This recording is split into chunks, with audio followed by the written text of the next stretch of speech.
నానా వంట అంతా అయిపోయింది, నేను కొంచెం ఫ్రెష్ అప్ అయ్యి వస్తాను. ఈలోపు ఈ చెత్త అంతా క్లియర్ చేస్తావా?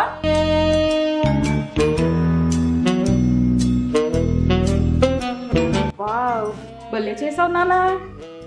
మొత్తం క్లియర్ చేసావా? బాగుంది నాన్న, వెరీ గుడ్. పాపం అన్నీ సర్దేసినట్టున్నాడు. ఐరన్కి ఇవ్వాల్సిన బట్టలు ఉన్నాయని తెలియదు కదా, నేను తీసుకొస్తానులే. ఇది హార్డ్ వర్క్తో పని అవ్వదులే కానీ స్మార్ట్ వర్క్తో పని చేద్దాం.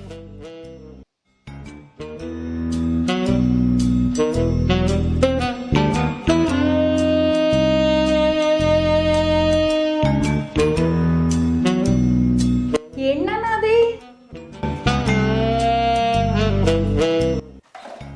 అబ్బా, ఇంకేవి ఉన్నాయా?